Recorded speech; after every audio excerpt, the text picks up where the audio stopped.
വൈപ്പിൻ ഈദ്ഗാഹ് കമ്മിറ്റിയുടെ നേതൃത്വത്തിൽ SP സഭ സ്കൂൾ ഗ്രൗണ്ടിൽ വലിയ പെരുന്നാൾ നമസ്കാരം നടന്നു. പ്രദേശത്തെ നിരവധി വിശ്വാസികൾ ഒരുമിച്ച് കൂടി പ്രാർത്ഥനയിൽ പങ്കുചേർന്നു.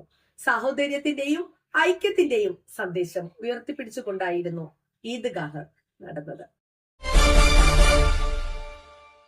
This news brought to you by Kalpaga Weddings, North Parvur.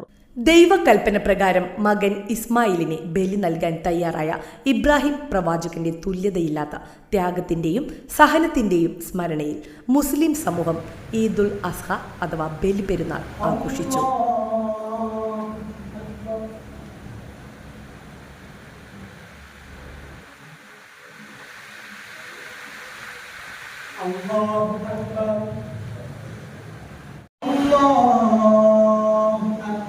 പരിശുദ്ധ മക്കയിൽ 18 ലക്ഷം ഹാജിമാർ ഹജ്ജ് കർമ്മം പൂർത്തിയാക്കിയ വേളയിലാണ് ബലി പെരുന്നാൾ ആചരിക്കുന്നത്.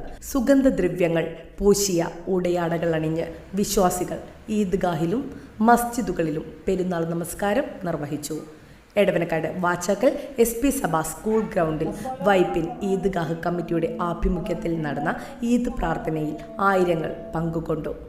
നമസ്കാരത്തിനും ഖുതുബ പ്രഭാഷണത്തിനും എടവനക്കാട് മസ്ജിദുന്നൂർ ഖത്തീബ് KS മെഹബൂബ് മൗലവി നേതൃത്വം നൽകി.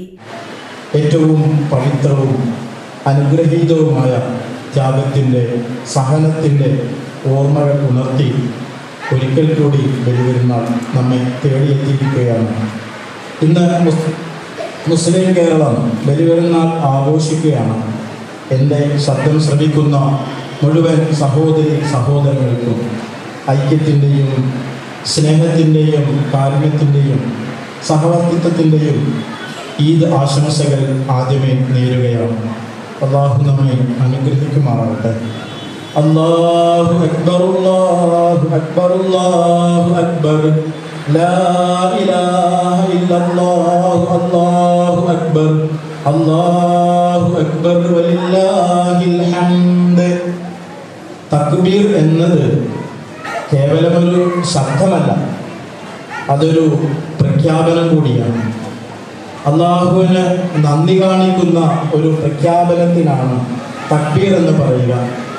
അള്ളാഹുവാണ് വലിയവൻ, അതാണ് തക്ബീറിൻ്റെ ഒന്നാമത്തെ അർത്ഥം. രക്ഷാധികാരികളായ Tariq Muhammad Ali, PA Abdul Jalal, convener AP Mahmood, PA Abdulla എന്നിവർ നേതൃത്വം നൽകി. ന്യൂസ് ഡെസ്ക് നാട്ടുവാർത്ത, എടവനക്കാട്.